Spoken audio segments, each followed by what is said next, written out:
your body only has a capacity to do so much. And so living in that capacity, but also in alignment with what truly makes you happy. And I think, Marcus, that's the thing. People don't know what they like, right? People don't know. And so taking the time to kind of figure that out, right? Today's guest is Melissa Mora, a passionate advocate for helping nurses reclaim balance and purpose in their lives by way of the platform she founded, Peak RN. Melissa embarked on a transformative journey, leaving a stable insurance career to follow her passion as a travel nurse. She shares the highs of adventure, the lows of constant relocation, and how burnout during the pandemic inspired her to pivot toward coaching. In this episode, she offers tools for nurses to thrive beyond the bedside, as well as tips for challenging societal norms in healthcare. Let's start the show. Melissa, thank you for being on. I'm excited to have you. Thank you. Thank you for the invite. I feel Welcome. honored. Welcome. For the benefit of the audience, Melissa is not only an accomplished entrepreneur, but also my cousin. So in the fair disclosure, but neither here nor there, I wanted to, I try and kick this call or this conversation off sort of right to the heart of it. And I like sort of digging in and using that as a means to sort of springboard. And I was wondering if you might just sort of, I know you've gone through a lot of transitions in the creation of Peak RN, transitioning from insurance to nursing, and then obviously into entrepreneurship. But I am curious about your move out of your own hometown, which is our own hometown of San Antonio, and navigating that process. I wonder if you can kick it off and start to tell us a little bit about what was entailed and how you navigated it. Yeah, I think so. I distinctly there was a moment when I was like, this can't be it. And I really want to explore the world. My husband's dad had a debilitating illness. And we were talking one day and he said, I went to the Grand Canyon, but I didn't get to experience it because of these limitations. And that, for some reason, like stayed in my mind about life is really short. And my dad also had cancer. And so there was a lot of like illnesses around me that really made me think about, well, what is this life going to be like? I love the outdoors. Obviously, San Antonio's hot, doesn't have a lot to offer with respect to like fun outdoor stuff.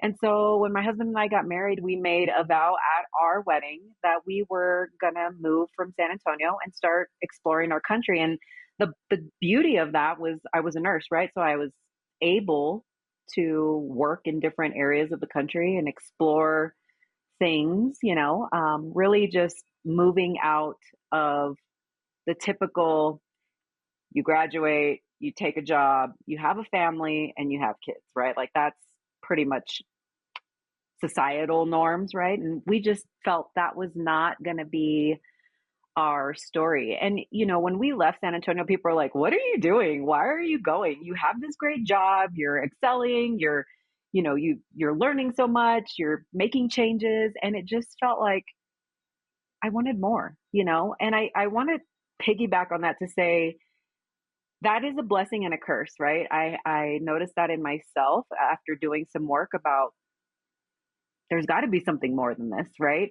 And I didn't know exactly what that meant. But now, looking after I've done some therapy and some coaching, it was really about the story I had in my mind about what success looked like, what life was supposed to, quote unquote, supposed to be like, following other people's trajectories. So, yeah, I think the transition itself, because I have such a supportive husband and my parents were very supportive about the move, it wasn't hard until a couple years down the road, right? It was hard, going to a new hospital, meeting new friends, living in a different place, learning their cultures and their customs. And there's no HEB. So those of us in Texas know about HEB, right? The grocery stores, just all the things that come with moving from somewhere you're very familiar with. I spent 37 years in San Antonio. So that's what I knew. But again, I think having the support and then having a career that was flexible really helped in that transition. Well, I think I've got a little bit of inside knowledge, obviously, being a family member. So I want to pick on a couple of things here and see what we can unearth. First, what you mentioned understanding what success meant to you. So what does success mean to you? I'll tell you what I thought it meant. Thought it was a financial situation, right? That's a story that was passed on from my parents, from their parents, whatever, wherever that story came from. I thought it was a financial thing, but now today it's about having balance, doing things that I love, finding meaning in my work. It's great that I have a business and that it's growing. I think that's a positive, but really it's about, for me, it became about slowing down. My personality type is to keep pushing. And I'm sure we'll talk about that burnout, but to keep pushing harder, to keep pushing more, and to really give and people please and to be accepted.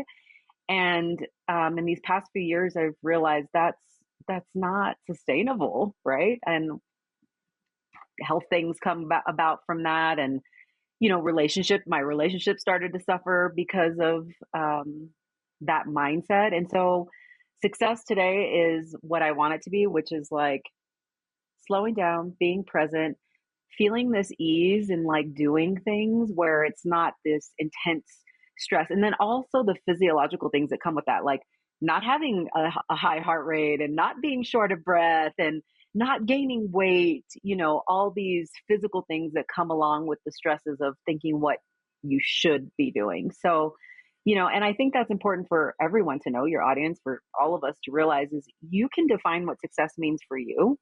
And that, if you live in alignment with that, then everything else kind of falls into place. And it doesn't feel like this push pull, this work life balance and these struggles. It feels just a little more graceful and a little more present. How much of that definition of success and your pursuit was defined or informed by your dad being an entrepreneur? That was my starting story for sure, was like what he was doing, right? Having a successful business and What did he do for the audience?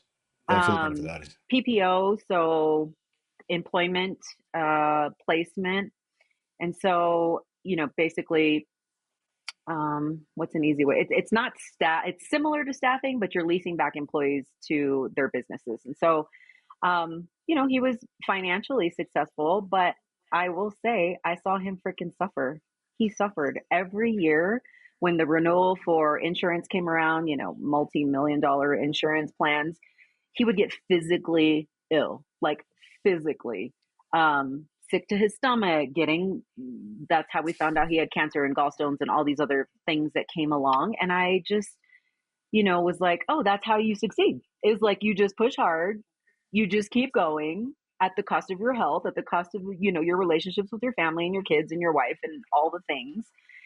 And I thought that was normal. I mean, there's how many people do you know that live like that, right? Like Well, I'll that's say every entrepreneur I know, including myself, has endured some level of sleepless nights, of tension, if I won't go so far as to say an anxiety, but it certainly goes deeper than that, right? But mhm. to witness that firsthand, even in my own dad, I saw a little bit of that on occasion because, sometimes the wave is good and you can ride it and it rides really nice. And sometimes you get in the tumbler and you get thrown upside down and you don't know which way is up. And you can do all the right things, setting up the enterprise. You can have the right people, but there are so many things. I think running a business, which I want to explore with you, you identify how many things are outside of your control. I've also found that out as a parent, Yeah. and you can only navigate the things that you have the resources to, and it's not so much, in my opinion, about avoiding those circumstances, but to better metabolize it, right? To better process it and to bring new and effective skill sets to endure it without facing the same physical consequences and emotional consequences. So on that note, having gone through some of this burnout, I'm hoping that you can share a little bit about that. What transpired and gave you the idea, which I'm sure took many months and potentially years to actually come to fruition. But what happened and how did it result in you developing Peak RN? So Peak RN started particularly as a continuing nursing education, right? That was my passion. I love teaching. I found that out early in my nursing career. And so that's where I started. So Peak RN's been around since before I started doing coaching and personal development type stuff. And so my career as a nurse, I was a second career nurse. I had this mentality that I needed to catch up with my peers. Like, here these women are, they know what the hell they're doing. I'm this newbie. I don't know what the hell's going on. My specialty is labor and delivery. And so it felt very, like, I felt very responsible for people's lives, which I am, right? Like, two people, mom and baby. And so there was this tremendous amount of stress that the job was putting on me, but I was putting on myself, right? Like, to excel, to learn. I enrolled in extra classes. I went into the ICUs to learn how to manage critically ill patients. I was going above and beyond. I was volunteering. I was saying yes to all the things because I thought I wasn't enough. I thought I was behind. And that's really been my story of like overcoming the enoughness, you know? And so as I, was in the trenches of like doing the things, I never took time for myself and really, self-care is one thing, like taking a hot bath and like doing a meditation, but really unpacking some of the mindset stuff and the unconscious behaviors that were playing out in my life. That wasn't until, I after travel nursing that I started exploring that. And that came about because I was involved with a nurse leader group who there were some amazing mentors and coaches to me where they introduced me to the framework of well-being. And I'll just, it's called the PERMA model. And Dr. Martin Seligman is the doctor who created this framework. There's tons of literature about it. The School of Positive Psychology, this is their framework that they use. And that was really my introduction into well-being in like, I took a survey and it was like, oh, you are scoring low in meaning and accomplishment, like pretty much everywhere except health, because, I was personal trainer. Health has been my thing. So I was like, holy shit, this is a huge opportunity for me to like try something different. Obviously, the shit I'm doing isn't working, right? I'm continuing to feel stressed. I feel guilty when I call in. I feel guilty from not picking up a shift. I feel guilty for saying no. And nobody was making me feel that guilt. It was me. It was my own story about, that I have to show up and I have to perform and I have to be this quote unquote superwoman, which is just not realistic. We're human and we have to bring that humanity to our business. And even as a nurse, working in a hospital, it's like we feel the stress of taking care of a sick patient, but we still have to take care of ourselves, right? We forget to take the 5-minute break. We don't go pee for several hours, don't eat lunch or whatever it is. So there was this moment when I got introduced to this framework through a great friend of mine, and it was really like surface level stuff. It was all intellectual, and I was trying to like do it in a mental state. And it wasn't until I found another coach. Her name is Alyssa Nobriga, and the Institute for Coaching Mastery was the program that I enrolled in. And that program was a year-long program, and we went deep. I'd never gone that deep in my life. I mean, even in therapy sessions, it was just this whole new approach and trying different things. And where it really was like, oh my God, there is something on the other side of this. I don't have to feel tired. I don't have, and I was working nights, so I felt drunk all the time, like literally drunk. I don't have to drink as often, right? I don't have to eat like crap. I can still exercise and have friends and all the things that really rejuvenate and nourish me.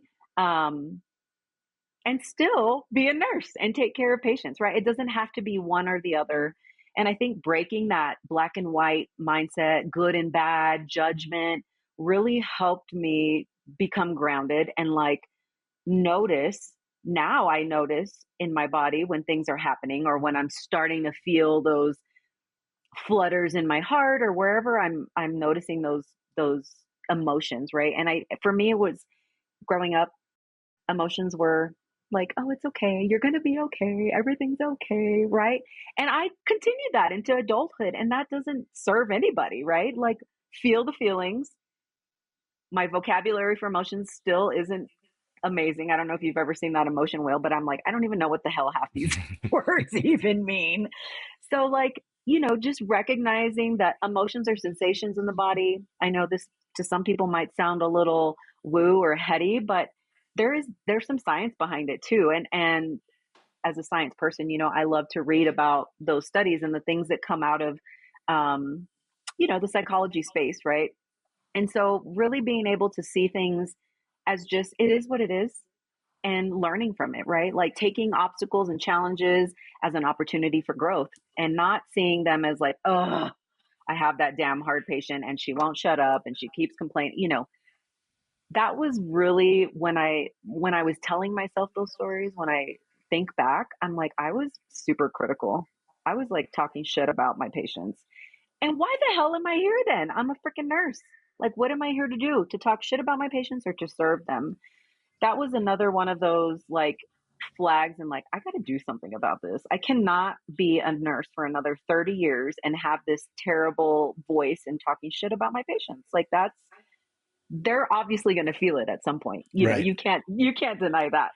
So, the journey of really recognizing that has been the most transformative experience in my life, which is what I want to share with other people. And, I'm hoping to bring awareness into the nursing space, but this is for all caregivers. I mean, I'm sure you can relate to this as a dad, right? Like this is kind of along those same lines, and any kind of caregiver is going to experience this, um the sense of like over responsibility. And so kind of checking that, taking a step back and like recognizing that they too are individuals. So let's empower, the people that we serve, our kids, our family, whoever that is. So I want to talk about how screwed up our medical system is in a second, because I think it's informative on, I didn't know we I were going to think go there. what nurses have to endure, what's coming from their side. And I think I want you to highlight that. But before I do, you mentioned you went deep with that coaching program. Mm-hmm. Do you have an example that you'd be willing to share that stands out as a representation of what transformation or sequence of some processes that you went through and where you started and where you came out, so to speak? Yeah, so my personality type, I don't know if you've ever done any of the Enneagram or anything like that. I'm an achiever, right? And that comes from a childhood experience in that, this is something that I unpacked during this program. And why do I have this over responsibility? Why do I always want to achieve? Why do I have 25 letters after my name? Why do I have all these certificates and degrees and all this and never feeling satisfied? So that's where I started. Like, what is that about, right? Why do I keep wanting more instead of being where I'm at, right? And through one of the processes, it was, I can't remember exactly how we accessed it, but it was during kind of a meditation or a closed kind of, process that when I looked back, I can't even remember what the question or how the sequence went, but when I look back, I remembered myself as like 8 or 9 years old and I got my first B. And my parents were like, you got a B? Like, why didn't you get an A? And it was so eye opening in that moment. Of course, I cried and was like, holy shit.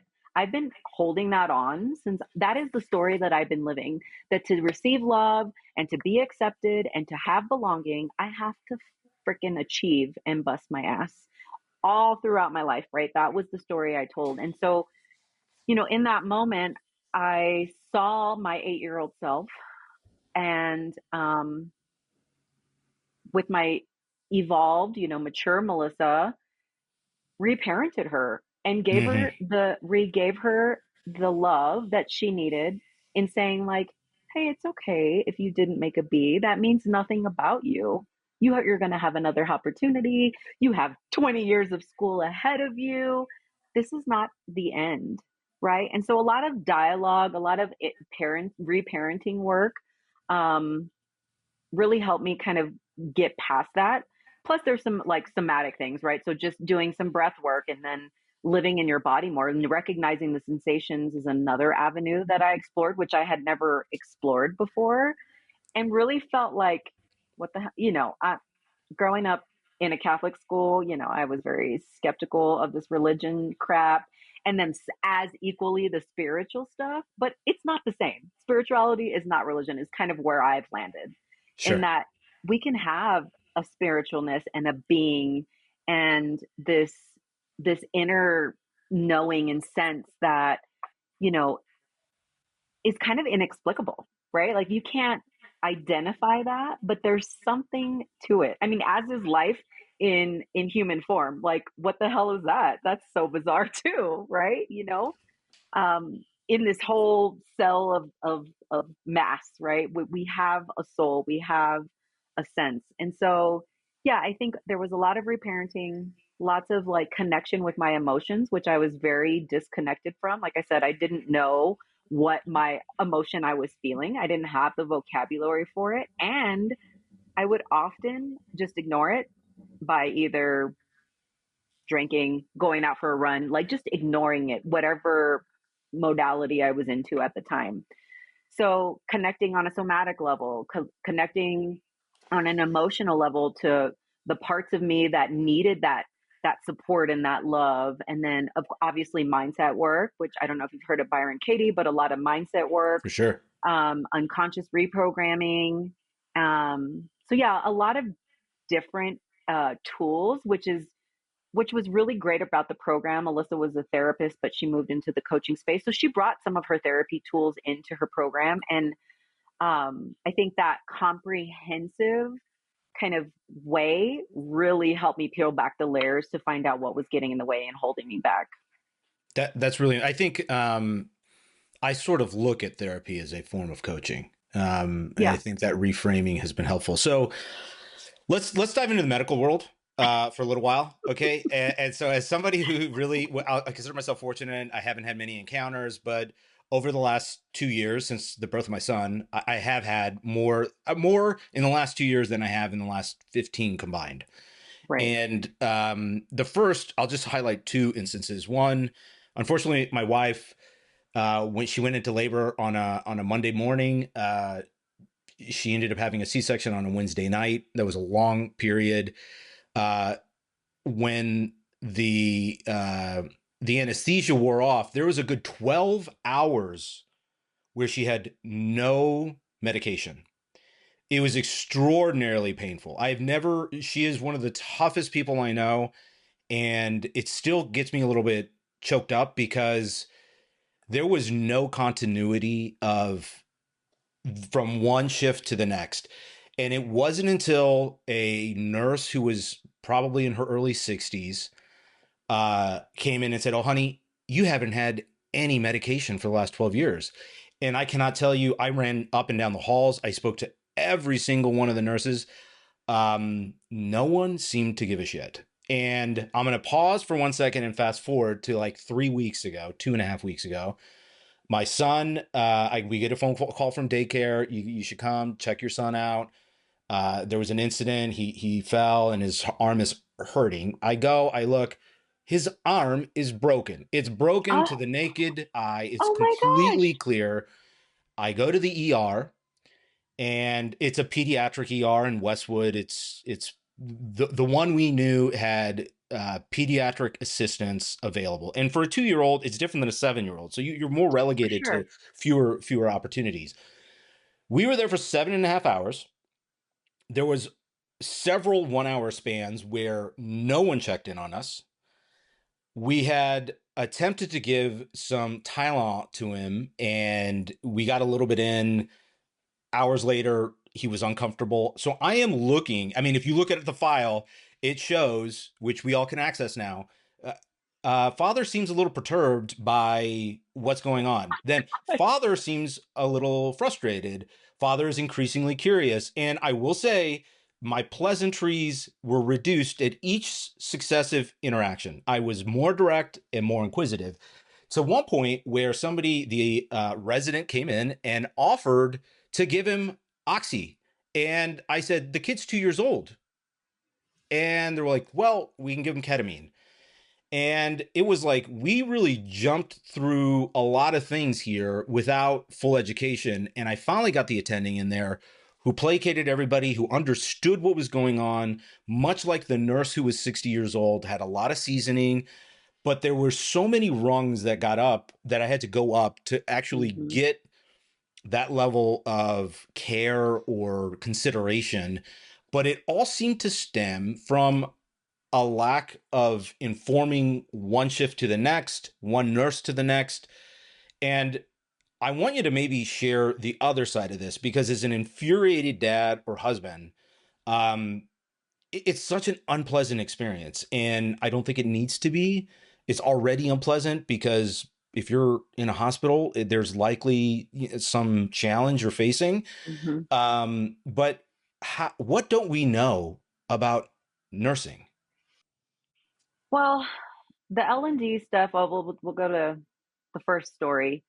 There's no excuse for that. The standard is that you alternate Tylenol and Motrin every 4 hours, right? There is no excuse for that. There are orders as soon as the patient has a C-section or even a vaginal delivery. Those orders are placed to ensure that the patient has around the clock pain management, because that is not an easy thing, right? Especially a C-section. So there was no excuse there. I mean, was the nurse, could it be? So you went through the whole L&D process. It's supposed to be a one-on-one patient scenario. Oftentimes it's not. You need to be in the room, hands on with your patient to ensure, the safety of mom and baby, right? Once the baby's delivered, we can kind of slow down a little bit, but oftentimes hospitals are giving that nurse another laboring patient. So your nurse probably delivered your wife, took off to another room, and had to deliver another patient, right? That's just the way and I'll just tell you, staffing in California is way better than Texas, Florida, some of those southern states.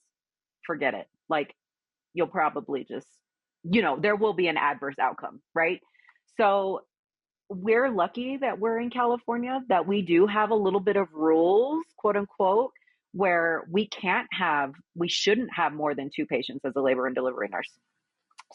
In Texas, in Florida, I've heard some of my colleagues that have traveled down there, they have three, sometimes four patients. How the hell could you possibly take care of four people at a time? It's impossible. When I'm doing charting every 15 minutes or every 30 minutes, repositioning, all the things that come along with having a baby, you physically have to be in the room, right? So there's really no excuse for that, but I think that's part of the problem. Number one is staffing, in that we're seen as an expense, right? When Mm-hmm. the hospitals see nursing as an expense, we're a service, right? And until the system moves to an outcome driven, um, like platform, where are people getting better? Are they coming back? Is there infection rates, because of the C-section, whatever that is, until our insurance, until our government gets on board with that, we're going to continue to have the problem that we Yeah. do, which then, because I have three patients and I'm trying to manage all this shit, I'm freaking stressed out. I'm still not going to the bathroom. I'm Right. still, right. And you probably aren't sleeping well, right? You probably aren't eating right. Your brain is not firing. You're not fast. You're not able to connect the dots to sense when something's going wrong, right? So you're really taxing your system when you're really being stretched thin. And I will say, for the ED nurses, it's even worse, right? Especially probably where you are, there's not a lot of nurses that specialize in pediatrics. A lot of people go into the adult world and their loads are even heavier. Mm-hmm. So heavy loads, silly insurance and legislation, or lack thereof, right? This broken system of, you know, we pay for how many patients we see. Like, what the hell is that? You know? Yeah, it's such a far cry from my experience as a kid, although that was in many hospitals, but even doctor visits, it just seems Well, nobody seems to care. it's changed in our lifetime for sure, right? Sure. Like, people, that personal responsibility. I mean, you had a good relationship. You could call your doctor. I remember my doctor. We Totally. had we had his number. Yeah. Like we would call my pediatrician if like I had some flu or like whatever, I needed antibiotics or like whatever it was. That doesn't exist anymore. There's this No. bureaucratic bullshit. You're going to get somebody, you know, at the front desk who passes it to nursing, then they need to screen and then they pass it to the doctor. Maybe, right? And Yeah. depending on what that doctor's loaded. So there's so many, like, I know we talk about this, one of my girlfriends often, and it's just like, where do you start? Like, where the hell do you start? And for me, it's been about like, I want to give nurses back their power to recognize, you know, maybe setting boundaries, being more vocal, get involved in legislation. I am reaching out to our House of Reps and our senators, writing letters about people needing more time off, and that nursing should not be an expense, right? Like, most hospitals are in business for a profit. Not all of them, but most of them, right? And the ones that aren't, why can't we take some learnings from them and use that in in these private institutions?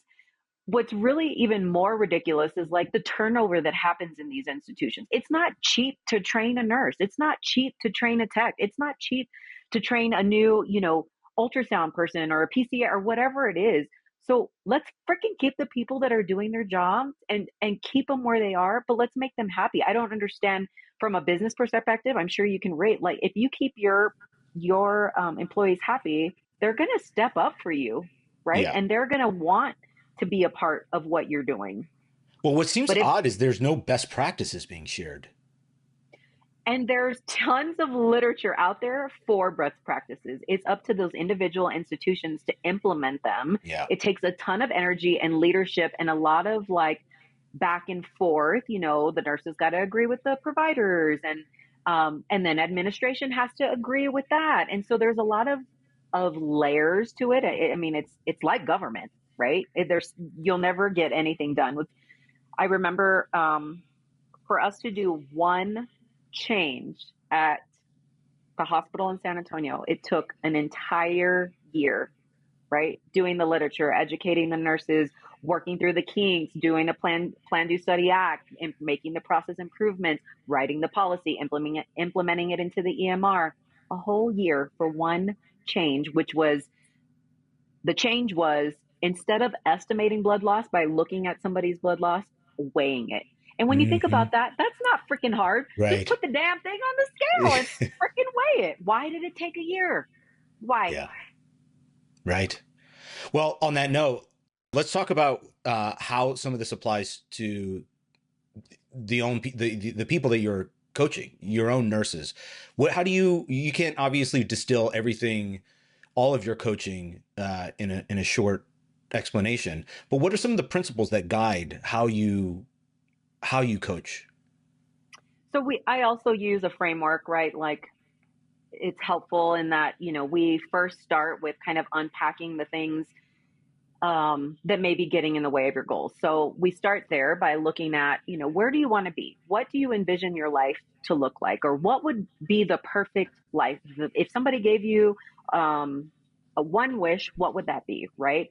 And unpacking that to see, like, what are some of the things that get in the way? And once we've identified or we've kind of figured out what some of those blocks are, that's when we go in that kind of deeper level to unpack, you know, where did those blocks stem from? Is this a pattern of yours? How does it show up in your life? When has it previously showed up? What are you doing about it now? And then trying to upgrade that approach.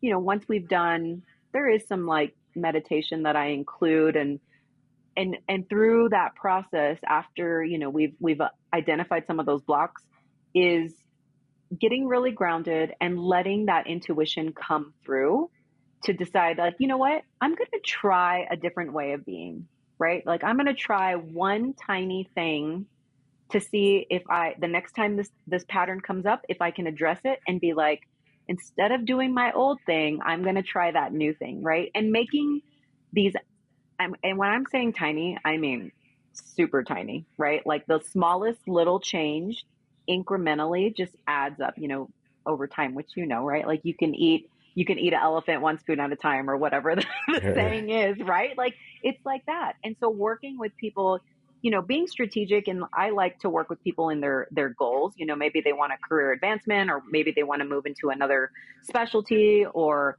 they want to decide if they want to, get into academia. I like working with people that have those kinds of goals because, it's very solid. Um, and when we do this process, it's about assessing, looking at, what those blocks are, and then taking aligned action. We kind of go through that cycle in multiple phases because it's not just a one and done. And I'm a perfect example of that. I've, gone through burnout twice. It's like, you're going to have to continuously upgrade your approach and know, but having the tools is really important, right? So that's what I do, is I hold the space for people to be able to try things. If it doesn't work, we pivot, we try something else. And so it's holding someone accountable to that. And so it's not nursing specific. I mean, this would be applicable to really anyone, but I understand the nurse troubles, right? And I'm like, right, that's a story you're telling yourself, that you can't do this, or you're never going to be able to be this thing. And so next year I'm planning to do like a group program to kind of bring in that community aspect. I think that really helps for people to be surrounded and to say like, oh yeah, I'm going through that too. This is not new. We're all humans. We're all nurses. We all have families. So trying to find that balance. And then the last piece of that is really, you know, it doesn't just, when we talk about reaching your goals in nursing and we start working through some of these blocks and patterns that come up, it ends up impacting all areas of your life. You Yeah. know what I mean? It's not just the profession, which I think um, people are surprised by, right? I think they're like, oh, wow, I'm able to better communicate with my partner or even my child, right? Like I have better boundaries with my children. And that was kind of a side benefit of going through a coaching, a package with me What do you or think's with been anyone. sure? What do you think's been most surprising as a result of developing this program and having clientele in this realm? Um, there's so many different personalities, right? Like there's so many different people. What I found interesting is I attract people that are similar to me and that Sure. they're high achievers, they're people pleasers. And so that's, the universe and the world in a way of like, I've overcome some of that. And so they're giving me a reflection, back to Sure. me to see if like, can I hold the space to help somebody else do this as well? Well, it's not And that's, terribly surprising that achievers would see coaches either, yeah, because yeah, yeah. I think there's an implicit label that if you're getting some form of coaching, something's wrong. Or if you're getting some therapy, there's something wrong. But I think the counterpoint to that is really, things could be going really great and you could be seeking a better way to do it. And it's a constant form of achievement. It's a form of improvement. And on that note, I'm curious, what advice on the business side? You've gone through the trenches of developing the business, coming up with the themes, the practices. What advice would you give yourself if you were to redo this or talk to your younger self? What advice would you give? Oh my God, stop being so damn critical. That is Yeah, my thing. Women are, I think, just a little more critical about their appearance and all the things, but I am a critic of all the emails and the content I'm putting out or whatever. So just allowing myself a little more grace. And, when I hired somebody like to help me part-time, that was like a huge deal for me. I'm like, oh my God, I'm losing some control. yeah, But looking back, it was like that was literally the best thing for me. That allowed me to focus on the things that I really needed to focus on. And, when so let's say 5 years ago, Melissa, don't focus on the shit that doesn't make a difference, yeah, right? People don't really care that much about your website. Like yeah, they really don't. So yeah. focus on the things that matter, right? Right, And that's building the relationships, for me, it was creating the nursing content, making sure I'm delivering it in a certain way. Focus on that stuff, not the shit that doesn't matter and the billing and the systems and what you're going to use. Like you could use a Google file, you can use an Excel sure, document. You know what I mean? Like don't get fancy. I think keeping it simple, and I'm sure, I've heard other people say this, just keeping it simple will sure, get you a lot further. People tend to complicate things, right? Make yeah. things more than what they are. So yeah, that would have been my advice. Give yourself some grace. You got this, girl, and focus on what matters, not what doesn't. Well, and also, I mean, perfection is the enemy of progress in a lot of Oh, ways, yes. right? Oh, hell yes. So, how would you advise maybe another nurse who is in nursing and wants to go into a path of entrepreneurship, which is less known, which is less stable, less reliable? Yeah, and I think, evaluating that and determining, like, again, that goes back to your vision. If your vision is to create on your own, then that's what needs to happen, right? Like if that's what you feel in your heart, once we've unpacked some things, it's like then that's where you need to go. And the path is not going to be linear. I mean, you know that. Your entrepreneurial journey, right? Like we all zig and zag. And so, I think if you're my other thought when I hear people saying they want to leave nursing is like, do you really want to leave nursing, or is there something about nursing that's unsettling in your body, right? Like, let's Hmm. get clear on that first. I'm not trying to make all nurses leave nursing. Sure. Definitely not. There's people that truly love it. So reconnecting with that, but giving yourself, the permission to have the self care and the boundaries and all the things to live a healthy life as a nurse. But if you truly want to take that next step, yes, the journey is going to be unstable. Having a support system, definitely having a mentor throughout the transition. And it doesn't have to be me. There's so many nurses now that are doing entrepreneurial stuff that find someone that's in the space that you want to go to and ask them questions, figure out their paths, learn from their mistakes, right? And again, go back to keeping it simple and doing one thing at a time. I was trying to start a program while I was trying to get my certification in coaching, and doing too many things at once is a recipe for disaster, right? And Yeah. to get back to the burnout. So do one thing great, make it replicable over time, and then let's pivot and try something else, which I'm sure that's applicable in your field too, right? One thing at a time. Well, something I've learned, it's easy to feel like you're not moving forward, especially when you're the only one, you're your own boss. You're setting your own deadlines. No one's telling you that your website needs to be this or that. Nobody's saying that it needs to be up by this certain time frame, but you set those boundaries to move forward. And it seems like nothing's moving forward for so long, oftentimes. But if you're doing that little thing, if you're doing what matters to move that forward, it starts to break through. It happens. Um, but I will say, in all the endeavors I've gone down, there's a long period before there's some Absolutely. opening. There's a lot of clouds Hmm. before it starts to clear and you start to see some forward progress. So, a couple of things here I wanted to talk about before we start to bring this in for a close. What do you see for peak RN into the future? I mean, what do you envision this becoming? Do you have an idea of what it looks like 10 years from now? I do. Yeah. I mean, I want to continue growing groups and having programs where I'm working with not just one-on-one. I love the one-on-one because it's very personal and we can hold each other, accountable, but in a group setting to have it a bigger reach, honestly, I think the need is there in that when you look at some of the data on the American Nurses Association and, you know, burnout levels are slowing down, but still 75% of nurses are feeling burnt out at some point in their career in the last 12 months.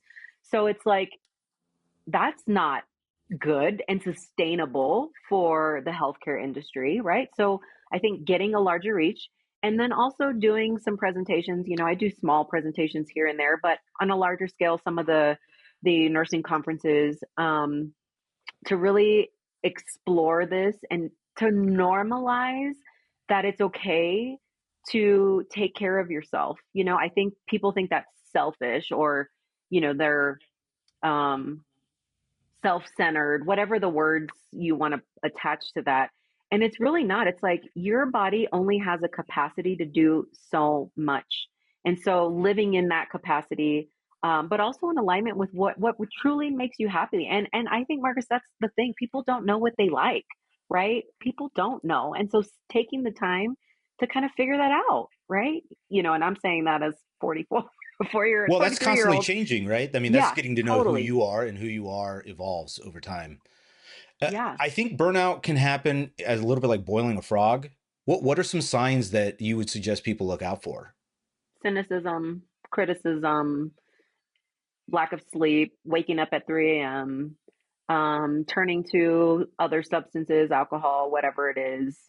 Um, some people, it's like an eating addiction, right? I have a nurse friend who she was she's 60, and her drug of choice was food, right? And so she gained Hmm. all this weight, and then what comes along with the weight? All the freaking Hmm. health problems, right? So then, if you can recognize, for me, it was a little bit of that, like what I was telling you when I was talking shit about my patients, like, no, like, no, that is Hmm. definitely a sign. So criticism, cynicism, feeling like you want more or not knowing what to do, the confusion, and then all the physical symptoms that come along with that. And so there could be IBS or diarrhea and, like, shortness of breath, even some of the skin things that come up, right? You're just so dysregulated in your body that it doesn't know what to do. Your cortisol is so jacked up that there's never a time that your body is like in a state of relaxation, Right.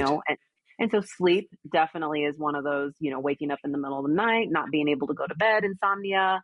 Um, I mean, those are the big ones. I had a friend of mine who had a hypertensive crisis at work, and meaning her blood pressure was out of control, related to stress, right? Hmm. Internalizing a lot of the hospital stress as your own is not helpful. And so, if you're unable to ask for help or feel like you're alone, those are some other signs, right? Isn't And it your health. crazy that the Yeah, story we're telling ourselves about the reality in front of us can actually have an impact on our physiology?